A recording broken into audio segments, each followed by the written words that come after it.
To begin, before special education laws were passed, educational needs of children that had disabilities were not being fully met. Many children with disabilities in the regular ed programs were unsuccessfully learning because their disabilities were undetected.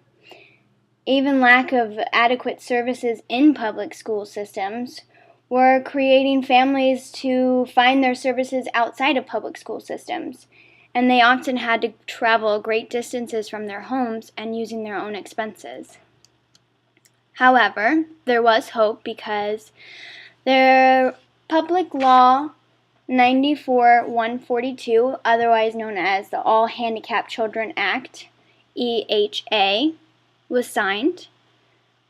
Then with Public Law 94-142 and EHA became the well-known law of the Individuals with Disabilities Education Act, IDEA. Under IDEA, students that did have disabilities were guaranteed the free and appropriate public education that they deserved. Now, the concept of inclusive education in STEM. First of all, what is STEM? STEM education is a meta-discipline. It's a combination of science, technology, engineering, and math. It's inquiry-based, student-centered, and it addresses multiple ways of solving problems. It can deepen the understanding of concepts by presenting them in real-world contexts. Successful STEM education requires an integration of the 4 STEM fields. The fields of STEM are always interconnected but never independent. STEM education can be inclusive, but first of all we have to address the least restricted environment.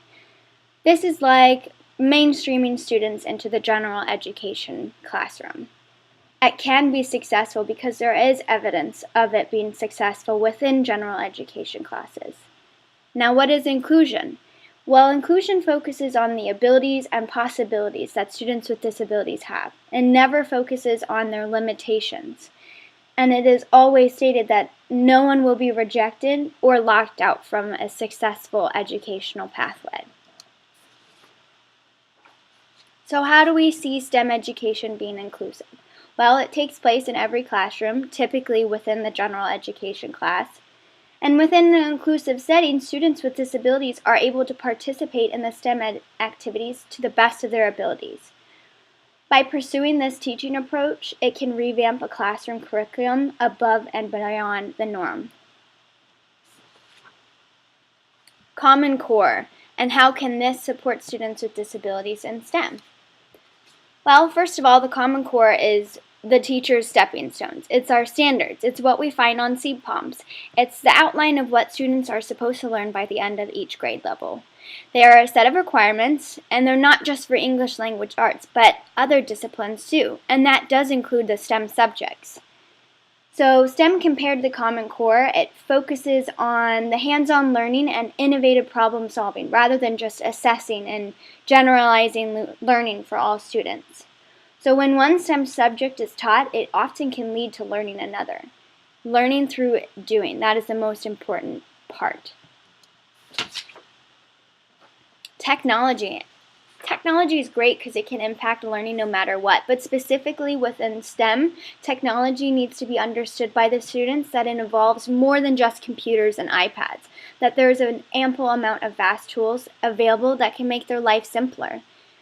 The students should really feel comfortable when they're working with current and future technologies. By incorporating technology in STEM, should help connect students to real-world experiences, their interests, and as well provide students ample opportunities to be able to showcase their talents. The collaboration between general and special educators is extremely critical and crucial in STEM, and I can make this happen, first of all, by understanding that collaboration is the key to enhancement. Each school personnel plays a vital role, so they bring a different viewpoint in regards to students. They can all help each other to do better in their personal roles. Collaboration is the best professional development. When we share different perspectives and ideas as well throughout planning, it leads to the key goal of making the effective decision that will ultimately improve students' learning. And an important thing I always say is just don't be an island. Don't be on your own. Behavior. And how does this impact learning in STEM? Well, behavior is more importantly known as classroom management, class rules, expectations, procedures, etc. And this is especially important when it comes to STEM education due to all of the hands-on activities and learning involved. When students are aware of what is expected from them, as well as the consequences if they do not oblige, then the learning environment will run smoothly. Better known as accountability. The students are accountable of their behavior. And studies have shown that students are less likely to elicit bad behaviors when they are actively engaged in an activity. Their interests are sparked. An important teaching value I always believe in and state is I love you, now do you love me? Basically, this all comes down to respect. Lastly, how does reading, writing, and social skill instruction impact the STEM education? Well, students who are exposed to an abundance of rich content that will foster and apply to future careers. They can be able to communicate their ideas in a multiples of ways. I always say the universal design for learning. This is a perfect way for it. Students can be involved in open-ended questioning, developing their problem skills, and their problem solving is best taught when they're working through exploration and inquiring. STEM education is important in that it will absolutely prepare students to be successful for jobs within the 21st century realm.